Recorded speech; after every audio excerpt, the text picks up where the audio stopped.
Evangelio de nuestro Señor Jesucristo según San Lucas. Gloria a ti, Señor. Jesús salió y vio a un publicano llamado Leví, que estaba sentado junto a la mesa de recaudación de impuestos, y le dijo: «Sígueme». Él, dejándolo todo, se levantó y lo siguió. Leví ofreció a Jesús un gran banquete en su casa. Había numerosos publicanos y otras personas que estaban a la mesa con ellos. Los fariseos y sus escribas murmuraban y decían a los discípulos de Jesús: «¿Por qué ustedes comen y beben con publicanos y pecadores?» Pero Jesús tomó la palabra y les dijo: «No son los sanos los que tienen necesidad del médico, sino los enfermos. Yo no he venido a llamar a los justos, sino a pecadores, para que se conviertan». Palabra del Señor. Gloria y honor a ti, Señor Jesús. El gran desafío que tenemos los cristianos en tiempo de Cuaresma, que es tiempo de conversión precisamente, es superar esa mentalidad farisea y lograr la condición humilde del penitente. Es decir, fácilmente como católicos, sobre todo si somos practicantes, si tenemos una vida relativamente ordenada y no estamos viviendo en pecado grave o estamos tratando de hacer buenas obras e inclusive ciertos sacrificios, ayunos, oración, pero cuando vivimos esas prácticas religiosas, fácilmente caemos en la tentación de la autosuficiencia, es decir, pensar que somos buenos por causa de esas obras que realizamos, que tenemos el mérito suficiente como para decirnos buenos católicos, buenos cristianos, buenos seguidores de Jesús. Y ahí caemos en un peligro muy grande de autosuficiencia, es decir, ya prácticamente comenzamos a depender de nosotros mismos y no tanto de la gracia del Señor.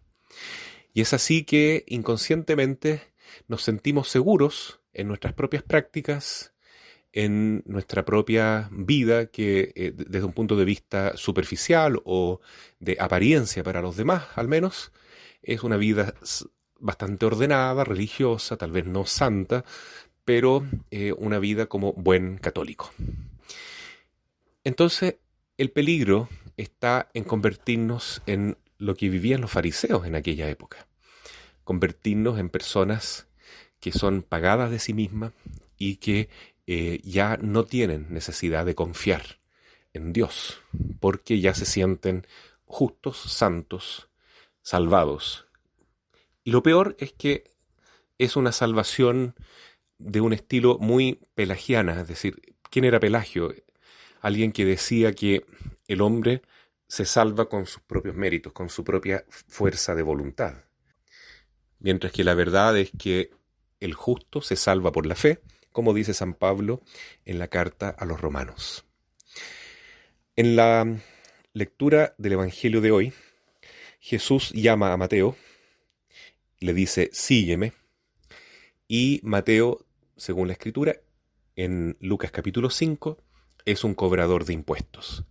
Socialmente hablando, era de lo peor que había, porque desde el punto de vista moral estaba en el mismo nivel que las prostitutas, es decir, un gran pecador público.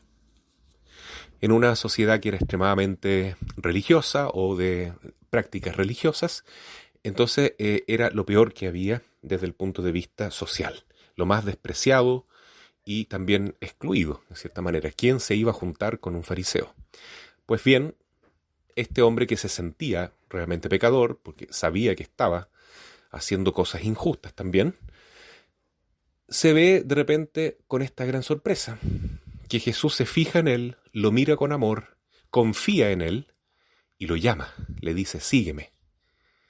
Entonces, bueno, Mateo, que primero se llama Leví, deja todo, abandona su dinero, abandona la mesa, todo, y se va con Jesús.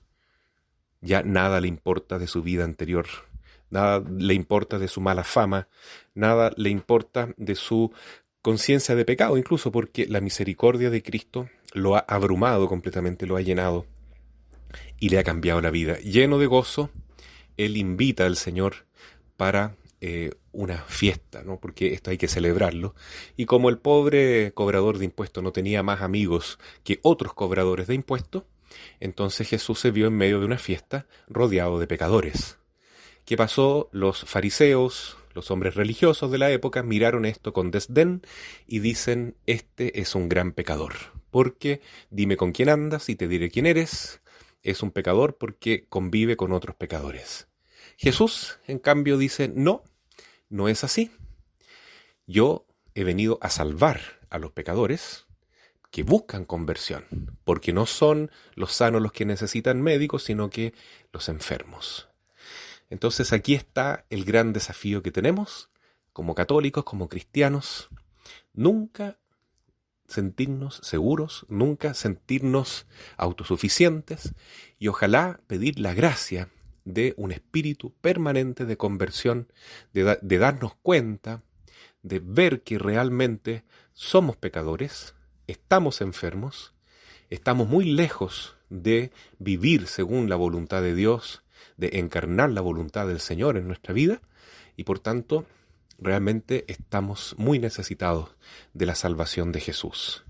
Si reconocemos eso con toda humildad, entonces Jesús puede hacer algo. Jesús vino a buscar a las personas humildes. Y ser humilde es ser sincero consigo mismo, es reconocer algo que a todas luces es cierto para cada ser humano. Somos pecadores, miserables, somos enfermos en el alma, en nuestra vida moral, espiritual. Hemos perdido la gracia de estar con Dios permanentemente, de vivir santamente, y sin Jesús nada podemos hacer. Entonces, la frase que brota del hombre pecador es: Jesús, hijo de David, ten piedad de mí. Señor, ¿qué sería de mí sin tu ayuda, sin tu amor? Por eso, nunca me voy a sentir superior a nadie, ni menos con ganas de juzgar, de criticar a mi prójimo, de compararme, de señalar los defectos ajenos, porque yo soy el primer pecador que necesita de la ayuda y de la misericordia de Jesucristo nuestro Señor.